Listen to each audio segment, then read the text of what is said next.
Mtawatambua kwa matunda yao. Mtawatambua kwa matunda yao. Je, watu huchuma zabibu katika miiba au tini katika mibaruti? Vivyo hivyo kila mti mwema huzaa matunda mazuri, na mti mwovu huzaa matunda mabaya. Mti mwema hauwezi kuzaa matunda mabaya, wala mti mwovu kuzaa matunda mazuri. Amen. Kwa hiyo tunafundishwa na Yesu kwamba ni rahisi sana kutambua nabii wa uongo. Tunawatambuaje? Tunawatambua kwa matunda yao. Amen. Tunatambua kwa matunda yao, na si tu kwa matunda yao, lakini Yesu anafafanua zaidi kwamba tutawatambua kwa matunda yao, kama vile ambavyo ni rahisi kutambua mchungwa kwa kuwa unazaa machungwa. Ni rahisi kutambua huu ni mwembe kwa kuwa matunda yake ni nini? Ni embe. Ni rahisi kutambua mpapai kwamba huu ni mpapai kwa sababu tukiangalia matunda yake ni inazaa matunda papai. Kwa hiyo hata hawa manabii wa uongo tunaweza tukawatambua kwa mazingira hayo, kwa ishara hizo, kwa kuona matunda yao wanayoyazaa, matunda yao yanayoonekana. Lakini pia Yesu anaendelea mbele zaidi kutufafanulia kwamba mtu yoyote, nabii wa Mungu, nabii wa kweli, yeye hata yatwaa yaliye yake mwenyewe,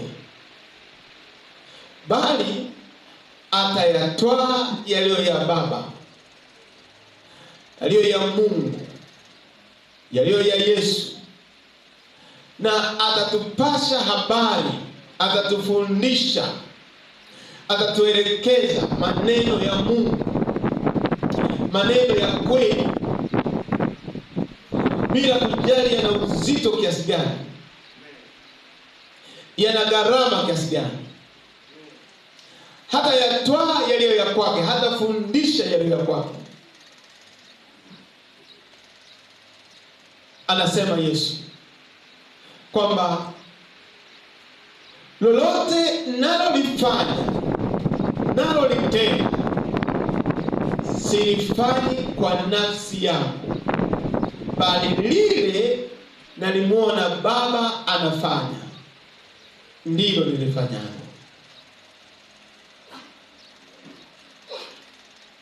Ukiangalia katika Biblia yako hapo, katika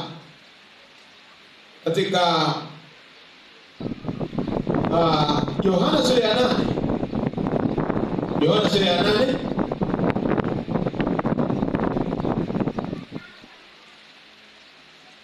Yohana sura ya 8 mstari ule tuanze wa 29 mpaka mstari wa 45. Yohana sura ya 39 mpaka mstari wa 45.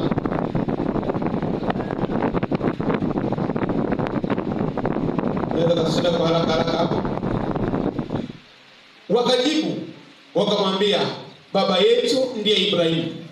Yesu akawaambia, kama mngekuwa watoto wa Ibrahimu, mngezitenda kazi zake Ibrahimu. Amen. Ndio ishara ya kujua huyu ni nabii wa Mungu au nabii wa Ibilisi. Lakini sasa mnatafuta kuniua mimi, mtu ambaye nimewaambia iliyo kweli, niliyoisikia kwa Mungu. Haleluya, haleluya, haleluya.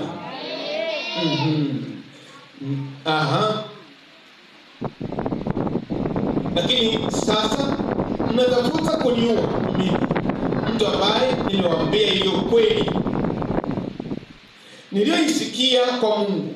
Ibrahimu hakufanya hivyo, ninyi mnazitenda kazi za baba yenu. Ndipo walipomwambia, sisi hatukuzaliwa kwa zinaa, sisi tunaye baba mmoja, yani Mungu.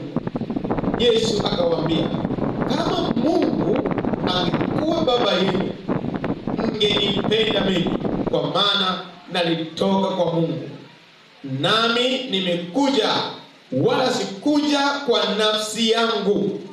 Haleluya.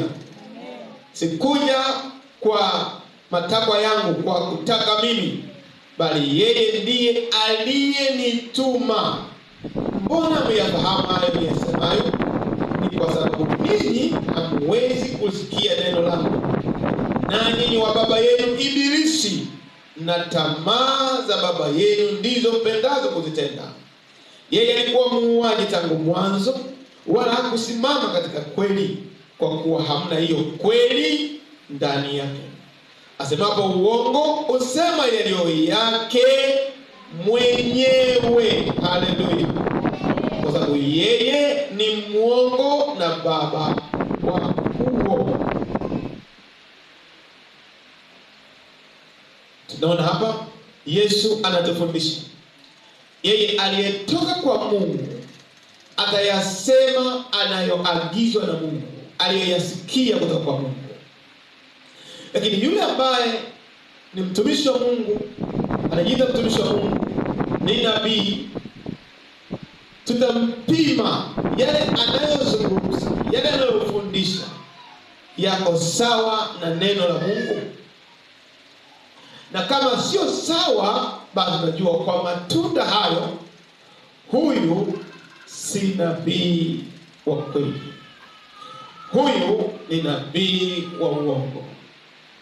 Yesu anasema alifanya hivyo kwa duniani. Hakusema uongo, hakusema maneno ya kuwapendezesha wanadamu tu, lakini lile alilolipokea kutoka kwa baba yake, lile alilolisikia kutoka kwa Mungu, aliweza kulisema vile vile. Na ndio maana Yesu anasema yeye na baba ni wamoja. Kile kilichokuwepo kwa baba ndicho kilikuwepo kwa Yesu. Hakuna Yesu alichokifanya duniani kama mtumishi wa Mungu, kama nabii wa Mungu, kama mtume wa Mungu, alichokisema, alichofundisha kinyume na Mungu alivyokuwa akitaka. Kwa hiyo ni rahisi kujua, Yesu anatuwekea msingi wa kujua nani ni nabii wa uongo, nani si nabii wa uongo. Kuna dhana kwamba kuna watu wanasema haya makanisa haya mengine ya kilokole haya ndio manabii wa uongo, ndio manabii wa uongo.